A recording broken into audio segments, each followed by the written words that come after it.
My name is Greg Knapp. This is the Greg Knapp Experience. It's a special edition because I wanted to talk about redistricting.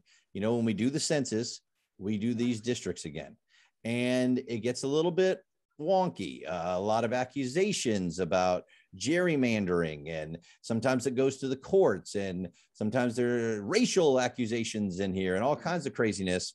And so I'm bringing in Jacob Turk because he's in the middle of one of these redistricting arguments, and he's in the Kansas City, Missouri area.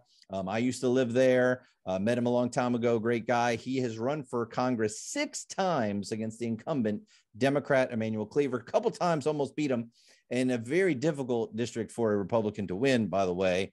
He's a Marine, mechanical engineering degree. He's was a small business owner of computer software, worked in the insurance business, then felt called to run for Congress. So Jacob, thanks so much for being with me. What I wanted to start with is just this whole process, right? It's happening now in every state. So it doesn't matter whether you're in Kansas City or LA or New York or Orlando, Florida, or South Dakota, or wherever you are. The state legislatures are the ones that create these districts, right? So kind of explain this system to us and how it works, Jacob. Well, the system that I know is here in Missouri. So what happens is the census is taken every 10 years, and congressional redistricting as well as other redistricting depends on that census. Now, because of COVID, we had a delay in the census being released, and it wasn't released. It usually is early, it would have been early 2021. And they would have done the redistricting in that session, and the session of 2021. However, this time the census data didn't come out until I think September of 2021. And so it was delayed. Now, actually, we have Governor Parsons here in Missouri. He could have called a special session during the fall. In fact, the Republicans had 113 seats at that time, which was beyond 2/3 in the Missouri House. But he chose not to. So it got punted to this legislative session, which is, we'll talk more about that. And so now they have to have it done in time for, they want to get it done in time for a filing. It doesn't have to be done by then. That starts like February 22nd here in Missouri, so that people know what district they're running in, what it looks like. But how do they do that? Really, like they sit down and they look at the current districts and they look at the population and they just try to move the lines a little bit. I'm thinking, you know, obviously whoever's in power wants to make it easier for their party to win seats, right? They do. I almost laughed out loud when you said that, Greg, when you said that they just moved the lines a little bit because population. No. No. You would think that would be the easy way to do it. You do. What has happened here in Missouri, and I was involved in the redistricting process 10 years ago, fought the battle all the way to the Missouri State Supreme Court. Unfortunately, I think what they made was a poor decision. We lost 5-3 there. So I kind of have a background in what goes on here in Missouri. And what happens in Missouri is, even though the Republicans are completely in charge here, they go to the Democrats, the Democrat incumbents. We have 2 of them. And the one that has the most power is Emanuel Cleaver from the Kansas City area. He's been there the longest. And they ask them what they want. And so, gosh, I don't know if this is good podcasting or not, but you tell me, because I won't do it again if you tell me not to. But there's the old map. Can you see that? Yep, we can see it if you're watching on Rumble or YouTube. There you go. There's the 5th district that the Missouri State Supreme Court said was as compact as may be. Gotcha. I'm not sure about that. Yeah, so there's kind of looks like the state of Kentucky almost. So with a little extra square at the top. So it's kind of all over the place. Somebody said a dead lizard or something, but yeah, dead lizard. I could see that. Sure.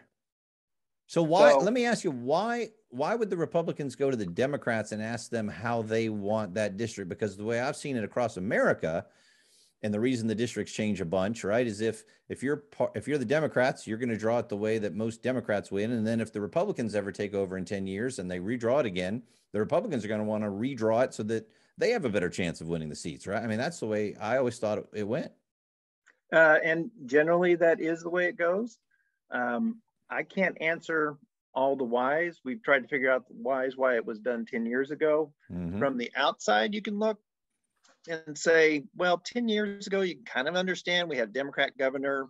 He was going to veto whatever the map was. The Republicans had just less than 2/3 in the House. So And they so had to they kind of needed, compromise, they thought, in order to not get vetoed. right. Gotcha. And Yeah. so, what happened was Cleaver supplied 2 state reps that were in his district and told them to go vote for this map. And at that time, Lacey Clay told 2 state reps from his district over in St. Louis to vote for that map. All Democrats to support them, to support it to go through. And so those Democrats actually voted to override their Democratic governor's veto. So it was an interesting study in politics, disappointing to me. But that's why we took up the court case, because you saw that map, and there's 2 requirements in the Missouri Constitution. One is that districts must be connected.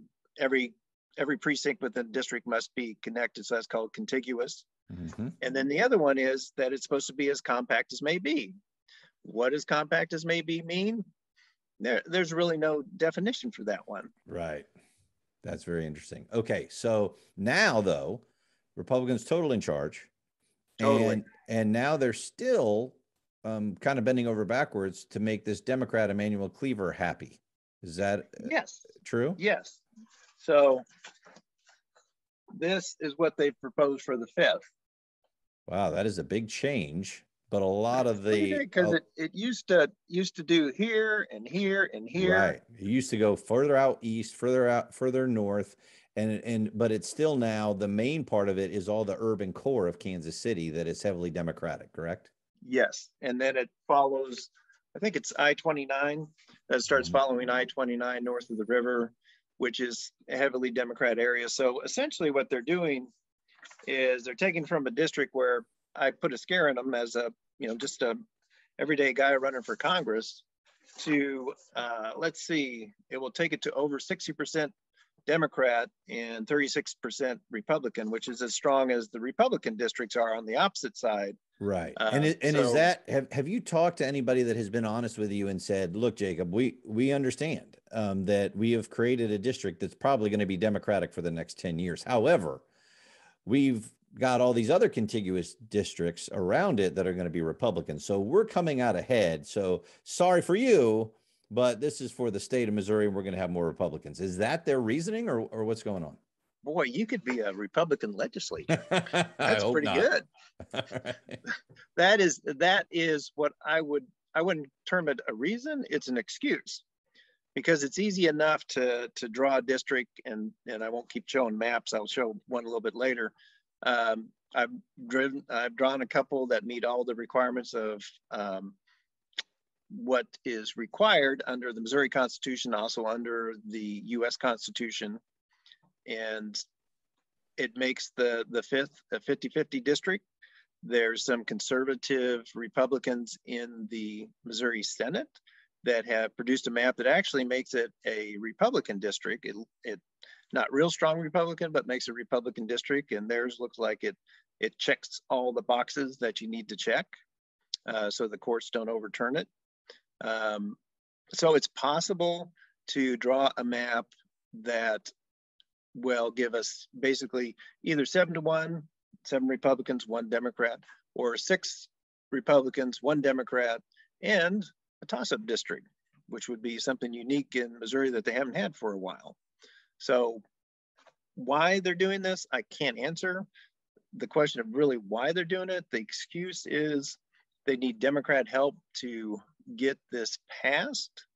Do you want to get into the weeds a little bit, or you want to save that for a little later? Yeah, we don't need the weeds. We're trying to get everybody to get the big forest and the trees look. So yeah, because I think what you're hitting on is what's going on in every state in America, and it happens every time. And it's and it's a very difficult thing, Jacob, because you're into this. Because I know when I talk to people, like, well, why don't we just have judges decide? Well, why should unelected judges decide, especially when there's no guarantee they're not biased, right? I mean, we see that on the courts all the time. Why doesn't a third-party independent organization do it? Once again, why should somebody not elected do it? And once again, how in the world would you know that they're not biased? So it's like we've got the best of the worst options is what we're using, right? Now, none of these options are great because there's always going to be people with their political agendas. And guess what? It's a political thing. So it needs a political agenda. And we, the people, get to choose the people who do this. So exactly, it's always going to be political, right? It will always be political. It's a political process. Everybody has their agenda they bring to the table. We're in the era of a very partisan politics. In like 3 other states, the Democrats have really eviscerated the Republican districts. And so when they talk about fairness, they only talk about fairness on the Democrat side when the fairness suits them. Amen. Otherwise, they're willing to go to the mat to get their agenda through the representatives that they've protected. Yeah, and even worse than that, in my view, Jacob, is in state after state, if the Republicans are redrawing it, the Democrats say they're doing that in a racist way to stop Black people from being represented. And all that's based on is that, for now, a majority of Black people tend to vote Democratic. Mm-hmm. So just because somebody votes a certain way means that you're against their skin color. If you want your party to win, doesn't make any sense, because then why couldn't you say that the Democrats are all against white people, since there's a larger percentage of white people in this area voting for Republicans? It's not about skin color. It's about who you're voting for. That's all it's about. It is. And it's very offensive, as offensive as Biden saying that if you don't vote with him, you're with Bull Connor or Jefferson Davis. I mean, it's unbelievable that he would say that. Yeah. So, and that's the only card they have is to call you names. You know, eventually, shut up is not an argument, right? Eventually, you're a racist is not an argument all the time, and that's all they got. It is not. And in this case, so in Missouri, we actually didn't fall under the VAR, which is the Voter Rights Act. Southern states did, right? But there is a provision in federal law that if you can form a minority majority district, if the population is close enough together, and you're not one of those VRA states, then you should have a minority majority district. Well, we do in St. Louis. St. Louis, there's a densely minority population, not just Black, but Hispanic and Asian, Native American. They all add up to be a minority majority district. Over 50% of the folks living in the first district are a minority of one kind or another. And here in the 5th, no matter what you do, it's not that way. It's somewhere between, depending on how you draw it, between 32 and 34% minority. We just happen to have a minority representative. So you legally, you could politically call racism if they went ahead and they gerrymandered this to make it a 50-50 district. You know, Cleaver, never shy about playing the race card, could do that. However, legally, there's no standing for that because it's not a district that can be minority majority. Right. And of course, legally's never stopped them before on just claiming things just because. Oh, sure. He hopes it's going to help him politically. But it's interesting you bring up the Voting Rights Act, because I just want to remind everybody, as you mentioned, it was really aimed at southern states that have been proven to be using Jim Crow laws and proven to be discriminating against minorities in voting. And the reason it's been eased off of these states is because, guess what? It's not 1955 Mississippi burning anymore. And in fact, in the last election, Black voter turnout in Georgia, 66% of Black registered voters voted. In Massachusetts, only 32% of registered Black voters voted. So to hold Georgia under the Voter Rights Act for as if they're still the same Georgia they were in 1965 is patently ridiculous. And the Democrats will never tell you the truth on that, just like they won't tell you that a majority of Black voters right now approve of voter photo ID. They want it too, because they know that's how you know that people are voting who are supposed to, and Biden is still claiming somehow that's racist. So I just wanted to throw that out there. Well, you can throw that out there. Yeah. That is something that I've had some experience with because we have a large minority urban core here in Kansas City. And when I was running for Congress, I believed everybody needed to be represented. So I didn't hang out in the Republican parts of the district. I went to all parts. That's the only way you get people to start following you, right? You got to talk to them. you got to introduce your ideas if they're going to think about it. As long as there's a vacuum, it gets filled by somebody else. And in this case, one of the things I heard over and over again was lamenting about how the elections went in Kansas City, because it's like, hey, our vote doesn't matter. They're just going to make it turn out the way they want. So you're absolutely right that Blacks want photo ID. They want secure elections because they want to be able to make sure their vote does count. And right now there's a lot of questions in their mind about whether it actually does, at least in the Kansas City area. Yeah. And for those who don't know, there was one in the not too distant past where they actually found voter fraud, and the thing was turned by one vote. And remember that one? And so I do. That was the Somali community in Kansas City, and there were like 16 votes that were in question. Yeah, and it was only a one vote deal. To one vote. So like you said, the people that voted legitimately, their votes were overruled by these people that were voting illegally, and it changed the whole election. So yeah, it absolutely does matter. It absolutely matters. And the courts, you mentioned the courts before being biased. Well, the courts upheld that. So yeah, that was disappointing to everybody that wants a fair election. Yeah, proven, and they didn't care. Yeah, that was really tough. Okay, so in this redistricting, I wanted to get a couple more things from you. Sure. You gave us your better solution. All right. So, here's the better. Yeah. You want to see the better solution? Sure. Let's see what yours is. So here's one. Yours is that yellow and the blue there. It's a yellow one. Okay. So that's a 50-50 fifth district that keeps the minority community together. And that's contiguous. And are those different dividing lines? Are those different counties? Those are different counties. So the three counties that were in it already, with Lafayette and Saline, are two counties were already in there. So, and then you have most of Jackson County up there, and a little bit of in some of Cass and some of Johnson. So those are counties people may not know. But anyway, yeah, but they're all contiguous, and it's so. Yeah, exactly. So your whole point was let's make it competitive, but you're not taking away any other Republican district, right? So you found a way to not decrease the Republican possibilities and to increase where, hey, we're putting this thing into play now. So if people are listening, not just in Kansas City but all around the country, how do they find out what's going on? Where would they go? And then how do they say to their representative, their state representatives, hey, I would like to see what you think on this map, and I would like you to listen to what I think the map should be. How do you even get that conversation going? Well, a great question, because that's what I want people to do, is to contact their state reps and state senators, because that's the only way. And generally, it's only going to be, in my case, the Republicans, because the Democrats are going to get what they want out of the 6-2 map. In Missouri, you can go to house.mo.gov, and there will be a place where you can find all the members. You can look up your legislator, or you can contact them with your concerns. And Greg, I've come to the point where it's hardball in politics. So what I'm counseling people to tell their state rep or state senator, say, if you vote for this, you're voting for a pro-abortion, an anti-Second Amendment, an anti-free speech, keep parents out of the schools, teach CRT. You're voting for that for a Democrat for the next 10 years to give Nancy Pelosi and the other woke Democrats this vote. You're giving it away, and you don't have to. And guess what? If you do that, you've lost my support. In fact, I'm going to look for somebody in the 2022 primary that will run against you.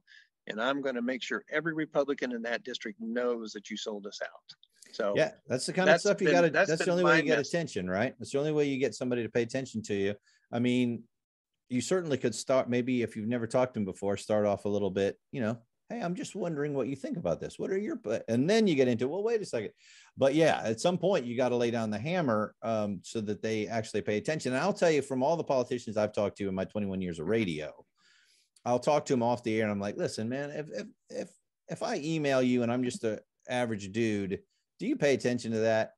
And, of course they'll go, oh yes, of course I do. But I talk to their aide on the side and ask them that. Right.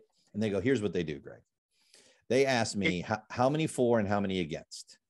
Yep. So that's where it really matters, is because if you get 3,000 emails that say, do not vote for this, and you get 10 that say vote for it, now they're listening. right? And that's the point. And I'm so glad that you had me on. And I feel special because I'm a special podcast. Absolutely. That if folks, particularly conservative folks, don't want the Republicans to hand the seat to the Democrats for 10 years, they need to get in gear. They need to contact the other place where you can find the senators is senate.mo.gov,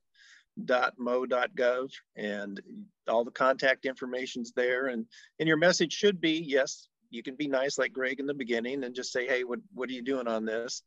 But you gotta be able to bring the hammer. If they say, hey, I think we ought to have 6-2, it's fair, it's bipartisan, whatever they tell you, it'll go to the courts. You know, if we go 7-1 and we'll lose, which is actually not true, because what they're telling people is we'll go to the courts and we'll lose. Not only will we lose, but the courts will redraw it. Well, that's unconstitutional under the Missouri Constitution. There's an Article 3, Section 45. The only people that can redraw the districts is the state legislature. So the courts may reject a map, but it would just send it back to them. So they have a million excuses. Don't listen to the excuses. Just say, hey, you vote for this map to protect Cleaver and give Pelosi a vote and pro-abortion and anti-Second Amendment and whatever your issue may be on our side of the aisle. You got to tell them, hey, I'll be looking to put you out to pasture in the primary 2022, which is right around the corner. Yeah, for sure. And it's all across America the same way. If you're in a state that is controlled by Democrats, you're going to have a lot of Democratic districts drawn. So you want to get in there and see what you can do. And if you're in a state with Republicans, you want to check and make sure, are they really drawing it the way that you would expect them to? You might be surprised. So find that out. And you know what? Most people, Jacob, never look at this. Never look at this because most people are busy, right? You got your family, you got your job, you got all these other things going on in your life. You got COVID, and the last thing you're going to think is, let me look at this really arcane system of creating a new place where people vote.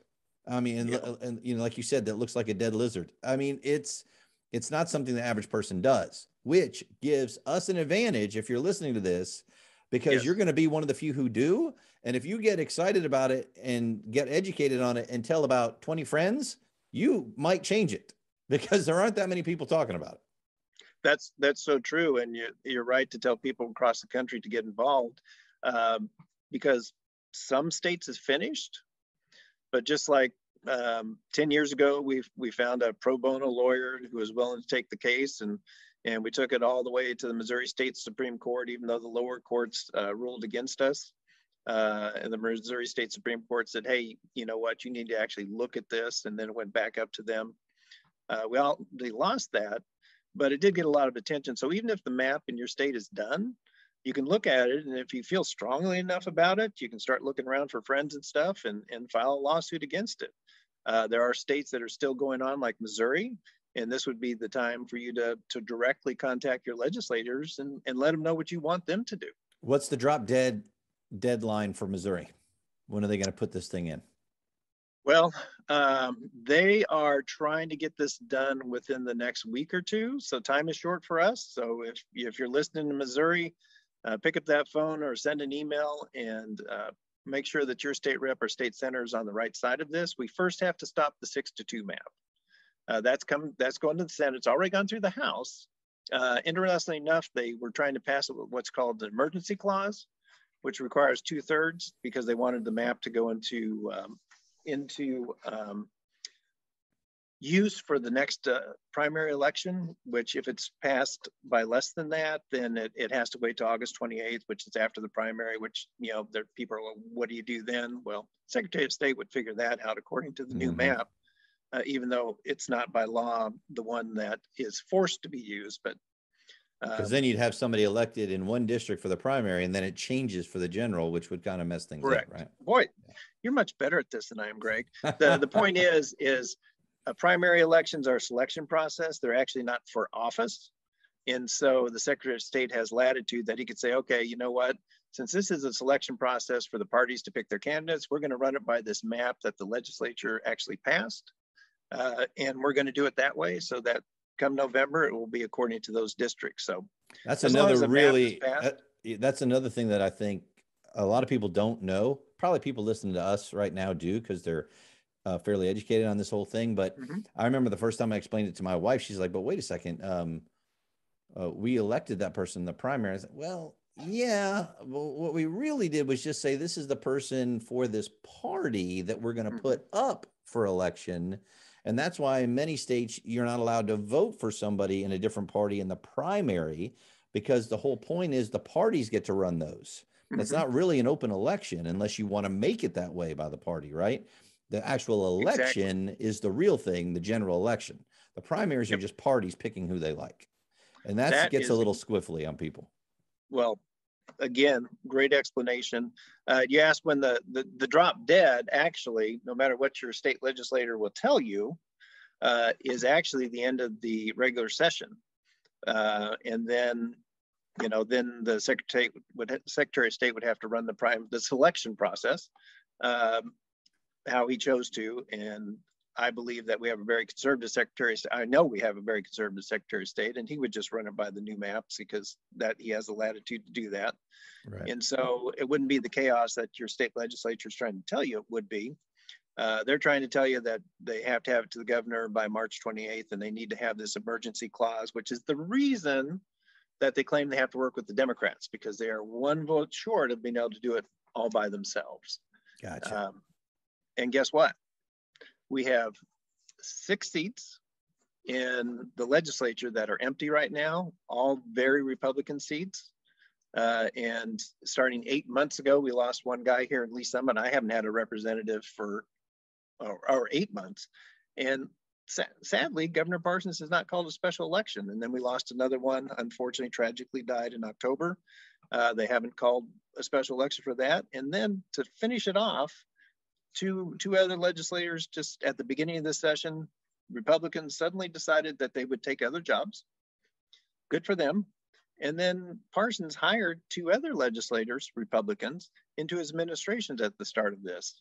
So we went from having 114 Republicans, beyond 2/3, to all of a sudden, curiously, having 108, one less than we need. And that's what the legislators that are for this map go out and tell people, say, hey, we have to do this because we need the Democrats to help us pass this 2/3 clause. Well, it's just a talking point. Doesn't have to be that way. There are other solutions. So you can ignore that excuse too. And by the way, the emergency clause didn't pass yesterday when the House did the final bill. So now they don't have the emergency clause anyway. So it's still August 28th for this map to go into effect. Very interesting stuff. Hey, thanks so much, Jacob. I appreciate you being so invested in this, and really appreciate that you spent time with us today. So everybody who is interested in this, please, it's super easy to Google this stuff, find out about your state redistricting. For if you're in Kansas City, Missouri area, or anywhere in Missouri, look through your representative, your senator for the state level. Remember, this is big. A lot of times we think it only matters to vote for your president, your senator, and your congressperson, but you have more influence voting for your state representatives and your local representatives and your governor than you do at the federal level. I'm not saying don't vote federally, but I'm saying, man, don't ignore what's going on locally. That has the most impact on you, and you have the most impact on it. So there you go. Well, Thanks, I Jacob. appreciate it, Greg. And I don't know if you can hear Sparky is starting to whine now. So I think we ended at just the right time. Perfect. He needs his walk. That's it. You got to get out there. Hey, thanks, Jacob. We appreciate it. All the best. Thank you, Greg.